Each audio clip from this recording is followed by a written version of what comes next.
What's going on, everybody? Welcome back to another episode of the Steelers Breakdown Podcast. Today, I want to break down the Steelers' offense in detail, where it needs to improve, what things are going well, and kind of evaluate, you know, the positives, where this thing can go from here. Because slowly, incrementally, they're starting to get a little bit better. They certainly aren't there yet, but there are positives, right? The ability to attack the middle of the field last week against the Chargers, against the heavy cover two, quarters, cover six defense was nice to see because that's the game script, of course, to beat those types of defenses.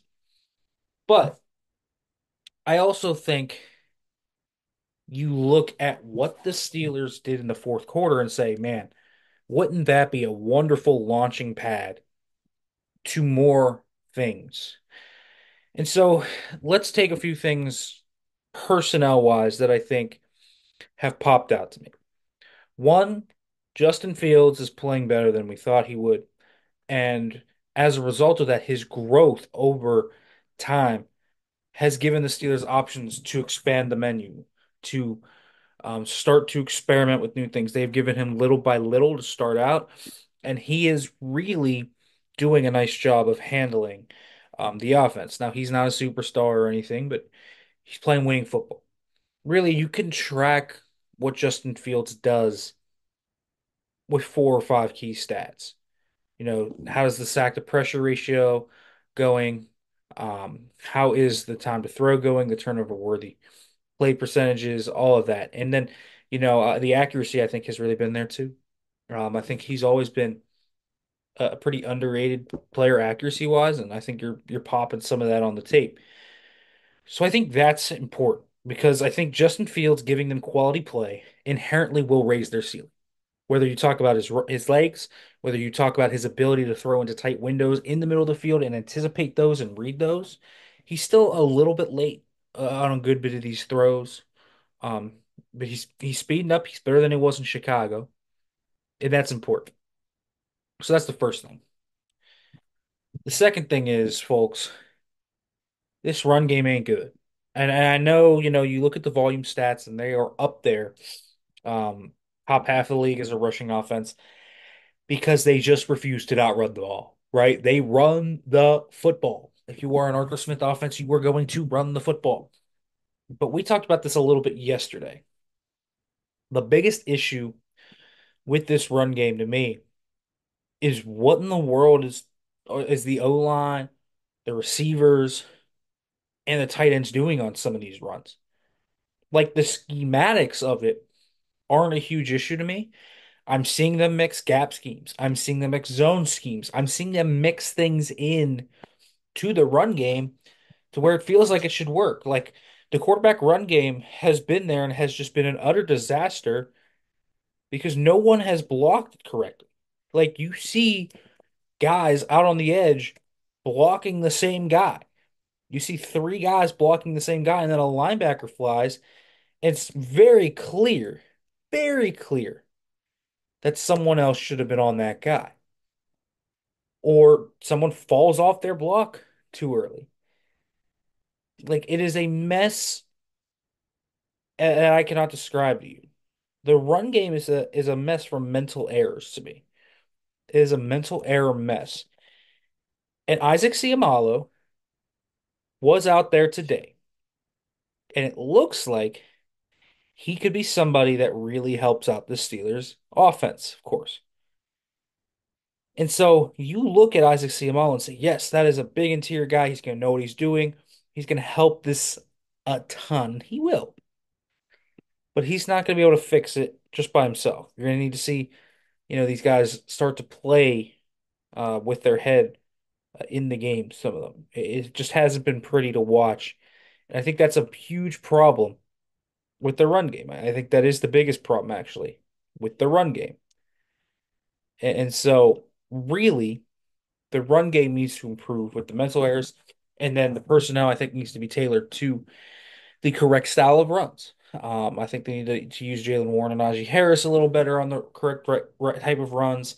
And I think you need to lean into the quarterback run game whenever they can run it. But the run game is a mess because of the mental errors, guys. Like that is the next step for this offense that is going to pop. This run game has to work because I think it's hurting their play action game. The play action game is the other thing to me that really needs to pop a little bit more. We just haven't seen it. And if you're talking about wanting more explosive plays, like that is where they're going to come from to me. Sure, the run game can start getting a little more explosive, but the play action passing game is where they got to come from. Almost every single play action pass is not produced an explosive play this year. Most of their explosive plays have come back from the drop back passing game, which is a surprise to anyone that knows the Arthur Smith offense. His offense usually produces explosive plays through the play action game or through the run game, not the drop back passing game. And so you want to make sure that you get a more sustainable path to explosives. Now, you can open up the middle of the field and you can do a lot of different things like that, but opening up the middle of the field can be used through play action. But the run game probably has to get going a little bit because they're working these safeties down. And when you work that safety down to the box, sometimes you can take away those crossers and those deep posts and different things like that. And so the play action game needs to get going too. Their play action game is really under center stuff and dumping it off to Najee Harris in the flat right now, rather than it is pushing to a crosser, throwing a deep post uh, to George Pickens. Now, maybe some of that is saying to Justin, don't lose the game, be a little risk averse, but they need more explosive plays to heighten the ceiling of this. We saw them start to get that in the second half last year, and that's when you saw, Calvin Austin, big touchdown, George Pickens on a bender, big play, George Pickens before the half, big play. The run game started going. All these things work, right? And the concept of the Steelers offense is ball control and is to run the ball and try to get the time possession going. But you also, if you're the Steelers, you want to make sure that when you face teams that are going to be more high flying, and those got teams are probably not going to come for a little bit. Maybe the Cowboys, depending on which version of that Cowboys shows up, are going to give them a little bit of a test there, where they can maybe look and say, okay, maybe you can say yes. This could be a game where you can test out with a negative game script, and you can see how aggressive you get. You can see where they'll push the ball down the field, et cetera, et cetera. But you want to see the run game pop a little bit, fix the mental errors, and you want to see the play action passing game get going. It's pretty vanilla right now. The offense is pretty vanilla, but we started to see them crack out of the shell a little bit. I think they're starting to gain a little trust in each other. I think Arthur Smith is still admittedly learning his personnel. I don't think I think the lack of a true wide receiver two has hurt this offense because the play action game hasn't done so well, right? Like Arthur Smith offense doesn't need a wide receiver two if you are a really great running team and if your play action passing game is going super well. And the Steelers haven't really shown that capability. So if the drop back passing game is going to be that important, and right now it is to them, that wide receiver two position is even more important. And I think Scotty and Roman and Calvin, I would lean into those guys more than I would Van Jefferson because I would just go with the speed. I would go with the explosiveness for right now.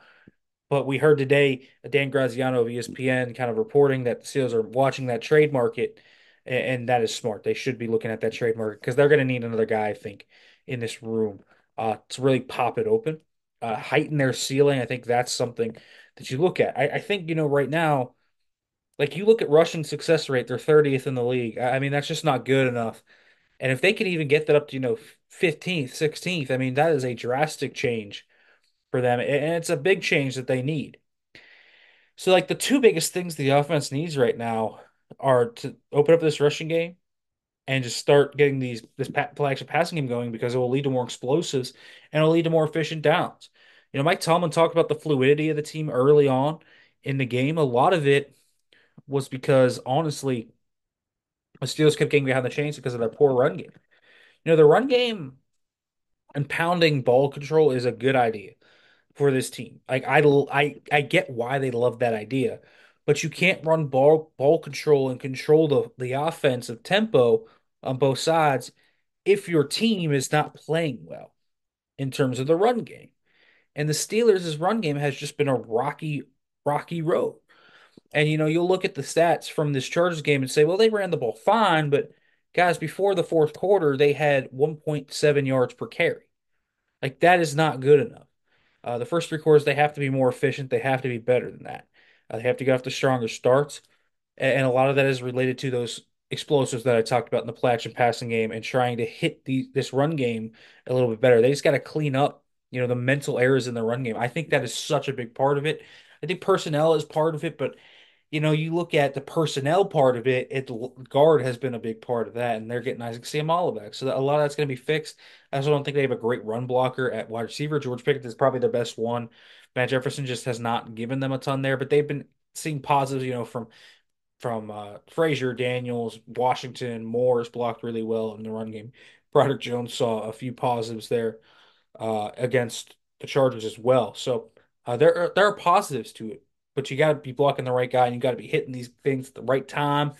All these things wrapped together. It looks like an offense still learning itself. It looks like an offense corner still learning his personnel. I think there's going to be some personnel changes over the next few weeks, and they have to kind of start hitting this a little bit because while the defense is great, the defense is going to run into an off game at some point and you're going to be hurt because of it, right? You're not always going to be in positive game script scenarios where this offense is going to be able to do what they've done and can play this like with this conservative attitude. They're going to have to open it up, and I'm interested to see when they do. They probably won't have to do it this way against the Colts. Maybe they will against Dallas. They can probably run this game script thing, for a long time because the first half of their schedule is pretty soft. But the Jets are an interesting test, I think, for them in regards to that game script. They'll have other opportunities in the second half, like the Eagles and the Chiefs, and probably even Baltimore and different teams like that that'll give them tests in that regard. But we'll see where that goes. The Steelers offense still has a lot of meat left on the bone. Lots of encouraging things. I know I sounded really negative today, but there were lots of encouraging things like attacking the middle of the field, the fourth quarter breakout with the run game. I think there's a lot of quality stuff in the personnel department, like Zach Frazier and how he's playing. I think Justin Fields is playing better than we thought he was, and that's obviously positive. But there are still a lot of things to improve upon if you want to get this to league average or above league average offense, which then in turn obviously makes the Steelers a much more dangerous team on the outset. All right, folks, thanks for listening to Steelers Breakdown Podcast. Make sure to like, comment, subscribe, turn the notification bell for more. Make sure to leave a review for listening to this on a podcasting platform. Be back tomorrow, everybody.